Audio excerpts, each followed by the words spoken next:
Hi guys, welcome back to the channel. I'm Office Bloke Daz. I'm Office Bloke Mike. Here we are, the two of us. Yes, we are. I'm just going to put this on the screen before I forget more than anything. Yeah. All right. Just in case. You know what I'm like, old age and all that now. Yeah, it's getting to me. Inside the most secure building in the world. Ah, right. Okay. One springs to mind for me. I don't know if it is, but It looks like Fort Knox. people used to say it's like Fort Knox when you used to say about something being secure and something difficult to get into. That was like a phrase, certainly in the UK, I think that's wasn't Fort it? Knox. Saying it's like Fort Knox. So I'm guessing that's what it is. When I've seen pictures before, that's what I have in mind in my head. That's if someone said to me, "Where's that?" I'd say Fort Knox. Yeah, I think that's where they hold all the gold bullion, for the US. I think. So you think it'd be something like that, or some sort of computer facility, maybe. Yeah. But Awesome. yeah. But should we get into it? Yeah. Inside the most secure building in the world. This is Fort Knox, Yeah. one of the most secure buildings in the entire world. It is home to approximately 147.3 million ounces of the United States gold. But just how secure is it, and what other secrets could they possibly hide inside those vaults?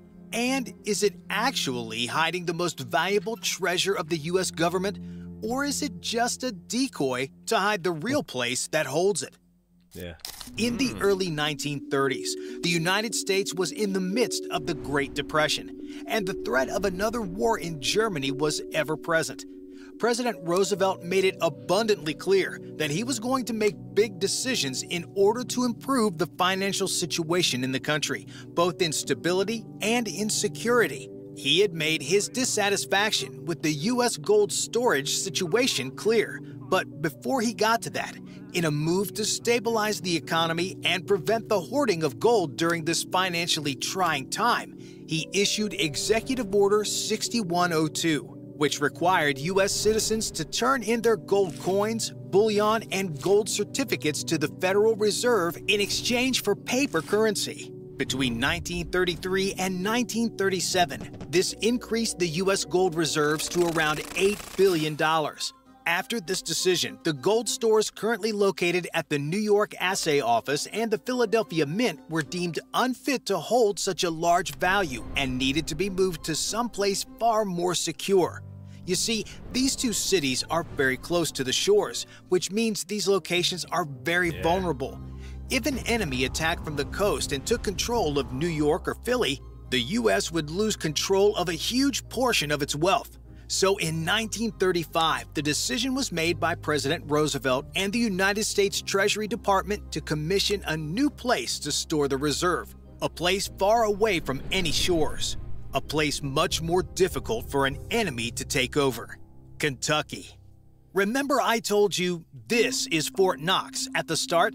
Well, technically, where the gold is stored isn't actually called Fort Knox, but rather Fort Knox is the giant military installation in Kentucky that the gold storage building is located on. Fort Knox was established in 1918 as a training center for the U.S. Army during World War I. When I drove through Kentucky last year, I saw the sign for Fort Knox, and I thought, oh, I'll get a picture with the sign, you know, so it's quite iconic, innit? So like Fort Knox. Never seen another sign. Did you not? No. Oh. Just one sign. Yeah. So you thought, right, next one. Yeah. And I thought I'll see it again in a minute. Didn't. And that was it? Yeah. Oh dear. Yeah.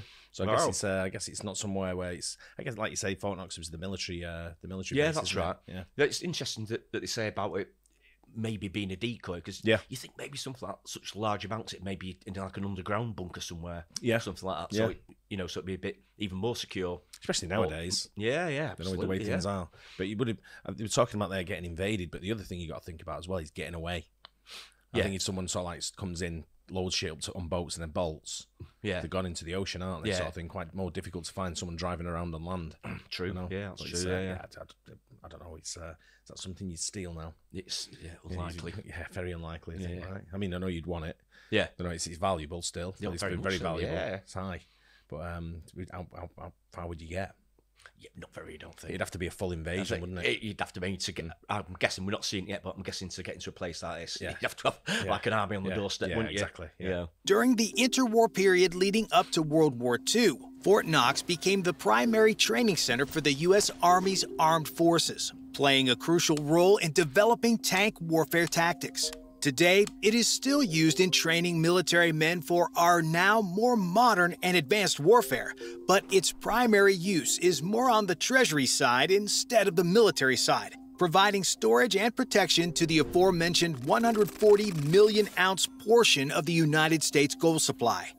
This is likely where the name of the building and the name of the base have become synonymous with each other. The building itself, which houses the gold, is officially known as the United States Bullion Depository, a further and potentially even more integral point. If you are familiar with the geography of the United States, you'd know that Kentucky is actually landlocked, and putting it within Fort Knox would not only force enemies to infiltrate a military base, but also to trudge through mountains from the east. The area itself is also quite isolated from the rest of the world, with railways and highways in the distance, further hindering those who wish to attack it. Also notably, Kentucky is quite close to Washington, D.C., in case the federal government ever needed to access it. However, this historically doesn't happen, as Roosevelt is the only president in history to ever see the inside of the depository in person. In early 1936, construction would begin, and by the end of the year, the new bullion depository would be completed. Obviously, it takes more than just a fancy building with a menacing name to protect items of such importance and value. So what is special about this depository, and how does it manage to keep everything stored in the vault safe from someone looking to get rich? To start with, the building itself features 16,000 cubic feet of granite. Not sure why there's a dollar sign in front of everything. Yeah, no, yeah. Right? It's putting me off with it. When you talk about like values and stuff. Yeah. There was one there where they were talking about the ounces they've got. There's a dollar sign in front of it. I thought that. Yeah, you just With put it the again building there. itself features 16,000 cubic feet of granite, 1,200 cubic yards of concrete, 750 tons of reinforcing steel, and 670 tons of structural steel. Under the building is a gold vault composed of steel plates, steel I-beams, and steel cylinders fastened with hoop bands and enclosed in concrete. The building is 2 stories high with an area of less than 4,000 square feet. Both the vault gate and emergency gate are 21 inches thick and are made of the latest torch and drill resistant material of the time. Apparently, the vault is also on a 100-hour time lock, which can only be opened via a specifically trained group of people who each know only a specific portion of the set of numbers that make up the combination. Due to the incredible difficulty for even those with access to open it, the main vault door is hardly ever used, as there is a separate back entrance that is specifically used for transporting assets in and out of the vault. Otherwise, living and breathing humans are almost never found inside. Should you, however, happen to be one of these people with access to the vault and you found yourself trapped in it, the lower level of the vault features an escape tunnel leading into the main building. However, this route can only be unlocked from inside the vault and only when the main vault gates are shut and sealed. So that covers what was constructed to protect and secure the gold. But what about specifically who is responsible for protecting and securing the gold? What specific agency is tasked with keeping it safe from intruders? That would be the responsibility of the Department of Treasury and specifically the U.S. Mint Police, a department of the U.S. government specifically tasked with protecting the various facilities housing over approximately $300 billion in assets. Yes, I say assets and not just gold, because the vault in Fort Knox actually doesn't just hold gold. In fact, it isn't even the largest gold depository in the United States, but it is by far the most heavily secured. Because of its security, Fort Knox has been home to other irreplaceable and valuable items over the years. As the United States joined the Second World War and concerns began to rise about Washington being attacked, important documents like the Declaration of Independence, the Bill of Rights, and the United States Constitution, Lincoln's second inaugural address, the Gutenberg Bible, the Articles of Confederation, and the Gettysburg Address were all moved to the vault. In addition to prized U.S. documents, Fort Knox has also stored valuable items. I can kind of get it holding things like, you know, the Declaration of Independence and all that kind of stuff, and valuable sort of like historical artifacts, hugely historical documents. Right? Yeah, the bullion and all that just seems a little bit out of date, doesn't it? To sort of like to just be storing like a bullion type thing.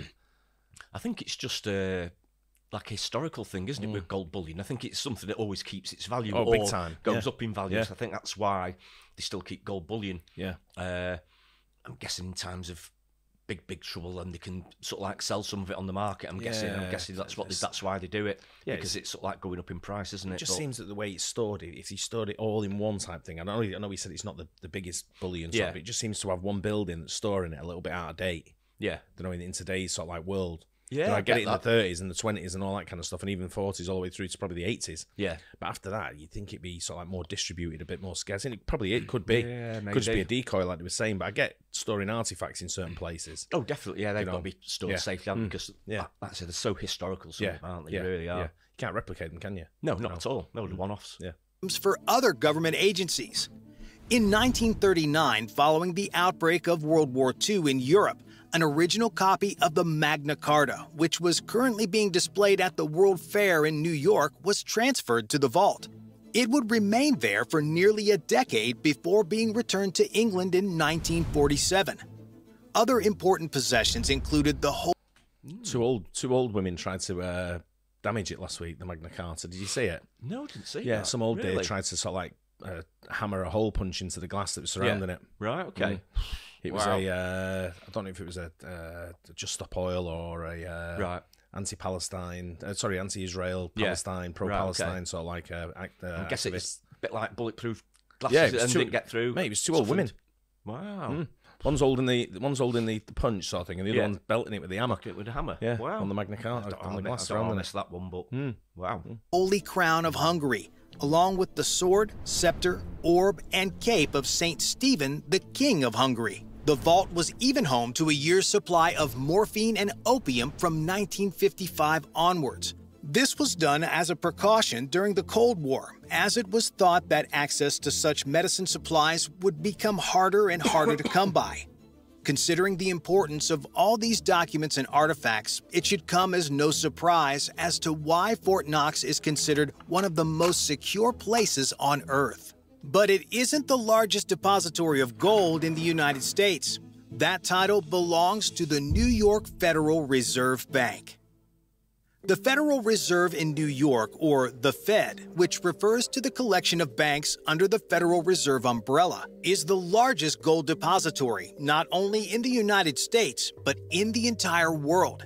It houses approximately 7,000 tons of gold stored in its underground facilities. A significant portion of the gold housed in the vault arrived during and after World War II.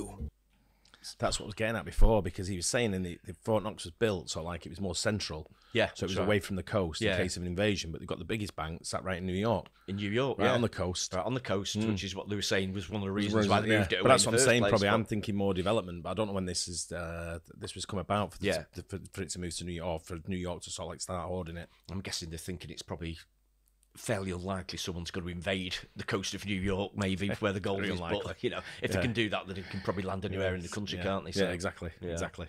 And nearly 95% of it came from other countries. Many countries during the war opted to store their gold reserves in a secure location, and for many, the Fed was an obvious choice.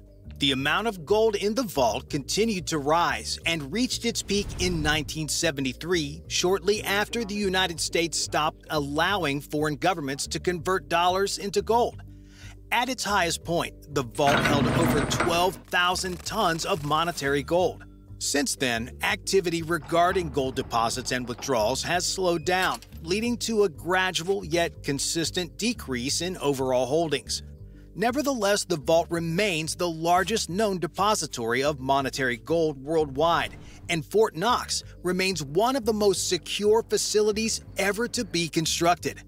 Bye for now. Interesting.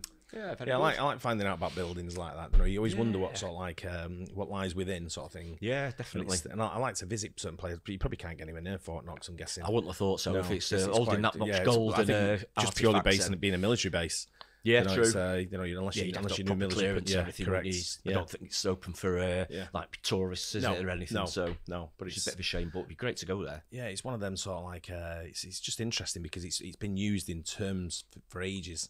Yeah, about more secure buildings to get into and all that, and people use, if someone says it's like Fort Knox in here, it's like Fort Knox try to get in here, it's exactly, around the world that people use all over the world. So it's of interest. Very good. A lot of goals about though, isn't there? Was it 12,000 tons at the highest in that Fed bank? 12,000 tons, gee, a lot of money there. Wow, that is a lot of money. A lot of weight, billions. Yeah. Anyway, hope you guys enjoyed that. Don't forget to like and subscribe. We'll catch you on the next one. Cheers.